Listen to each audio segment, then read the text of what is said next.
I go on these treks out in the street. It's kind of like a conversation with surroundings. Any sort of object that has some specific aesthetic quality or just kind of catches my attention, depending on how it's deteriorated or color or anything like that. Especially rust and like rusted metal panels, and also odd things. Like I found these are overhead light holders from an office that I found on Kearney Street in a dumpster.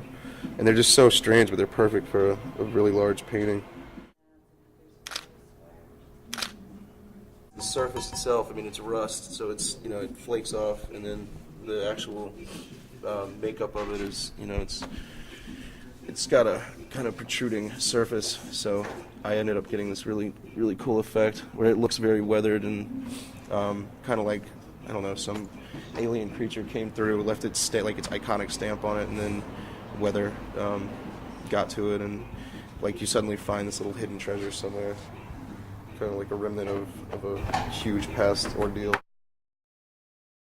I grew up in Durham, North Carolina, which is an old tobacco town, which basically downtown where I grew up was like a ghost town. It's actually changed a lot now, but it was after the tobacco boom died off. Towns or cities like Durham just died. So downtown Durham was suddenly this beautiful, rusted, decayed place that I used to go skateboard there, and just there's something about the aesthetic of it and just how many stories are behind it and just the energy there. It was like it was trying to speak.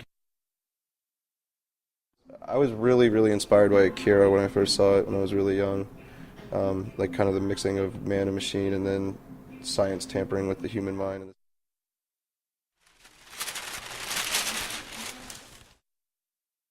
I start doing the drawings on paper, and then I get my sketch down, and then I take tracing paper, and I get it really super tight, and then I burn it scan it in the computer, and then some of the pieces I'll tweak in Photoshop and make these epic battle landscape kind of images, and then with the individual characters I blow them up, and then burn them on the screens, and then figure out ways to print on the found objects. And just every single object has its own surface and its own character, so you essentially have to really work with the object itself. So it creates a dialogue with the material, and I don't know, you get a certain amount of a huge amount of respect for what people leave behind.